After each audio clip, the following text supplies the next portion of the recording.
Hi kids, Mr. Galvan here. Ready to read a little bit more? Chapter 7 out of Bandit's Moon. This one is The Cunning Scheme. Here we go. YANKEE kept me blindfolded while the gang wound its way out of the hideout. Somewhere in the foothills I could hear Three Finger Jack and the others turn off. It wouldn't surprise me if they'd be lying in ambush for Yankees, another prey along the roads. I wondered if there was a more dim-witted way to make a living. What would they do with their riches hanging from a limb of a tree? I hope Pio Pio wouldn't end up that way. I was left, still blindfolded, riding alone beside YANKEE. He finally announced that we'll be going into town. My heart gave a little bounce. Was he going to turn me loose? But what if I yell for the sheriff, I asked. I could collect the reward. I'm sure he had already considered that. He gave a snort and asked, "Is that how you would repay my hospitality, Yankee?" "But you're an outlaw," I said. "Only to the gringos. They offer a reward, but was I ever tried before a judge and declared guilty? No, muchacho. But the law has put a price on my head anyway." "But you do steal horses." "Oh, and worse." I said, "I'm sure the law would be pleased to give you a trial." "I see," he answered merrily and burst into a laugh. "But first, Yankee, your countrymen must catch me." He didn't take the blindfold off me until we camped, and for the first time I saw that he had changed his appearance.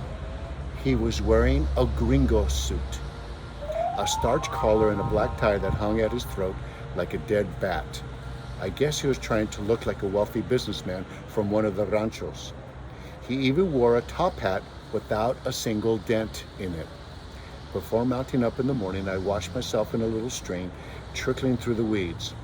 Almost at once, I saw a tiny gold button shining like a light in the water. Only it wasn't a button. It was a lump of raw gold, about the size of a black-eyed pea. My heart sounded like woodpeckers in my ears. I closed my fingers around the lump as if to conceal it from YANKEE. But wasn't that the way he'd expect a greedy Yankee to behave? Forget that he'd rescue me from O'Mary. Forget that he'd made sure I got food to eat and that he brought me to this very spot. The woodpeckers quieted so I could think. I opened my fingers. "Sir, I think I struck it rich," I shouted. "Come look." He ambled over and picked up the lump. He bounced it in his palm as if to weigh it and then handed it back.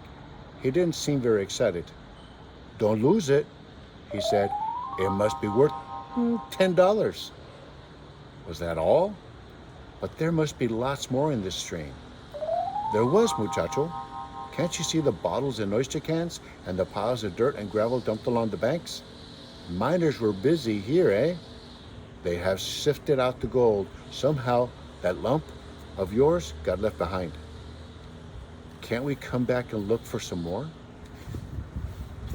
When you have time to waste."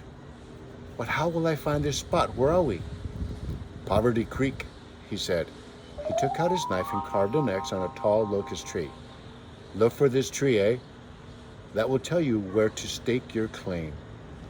I tore a bit of rag off the tail of my shirt, wrapped up the gold lump, and snugged it in the pillowcase with my other belongings. It was like having money of my own at last, and if these were gold diggings, Lank might be around the corner somewhere. I'd keep a sharper eye out.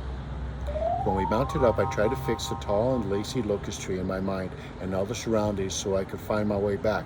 But after 20 minutes, the hills and trees came to appear confoundedly alike. Not far off, we passed Drizzly Gulch. That was too small to suit YANKEE, though it did have a store, some saloons, and a place to eat. YANKEE was looking for a town with a newspaper in it, and we found it a few miles down the road. "Bedbug," said YANKEE, reading off the sign nailed onto a tree. "Correct?" I could see tin roofs flashing up ahead in the late afternoon sun. "Is that the name of the town?" I asked. "Is that the name of the town?" I asked. I wasn't sure I wanted to set foot in a place called BEDBUG, but at last I knew where I was, kind of. You were right in ahead of me, he said. His light-hearted smiles vanished. He wrapped one of his pistols in his scarf and handed it to me. First, you stop in the barber shop and ask if your brother has been seen in BEDBUG. The barber, he hears all the gossip. I got fairly excited. It surprised me that he cared whether I found my brother or not. It seemed clear that he meant to turn me loose. While you are in their shop, he went on, you asked to borrow a couple of newspapers to read to a friend. That friend is me, eh? We will see how good you have taught me to read. Reading a cookbook is a good deal different from reading a whole newspaper. His eyes tightened on me. And then you go to the newspaper and talk to the editor. But why? You tell him that YANKEE and Three Finger Jack had a falling out. You will say that the great outlaw lies dead just off the road. Hand him my scarf and pistola to prove it. Look, I burned my initials into the handle. I glanced down at the handle. The initials JM stood out like cattle brand. And then what? Suddenly he was smiling again. And then, muchacho, then you shall claim the reward.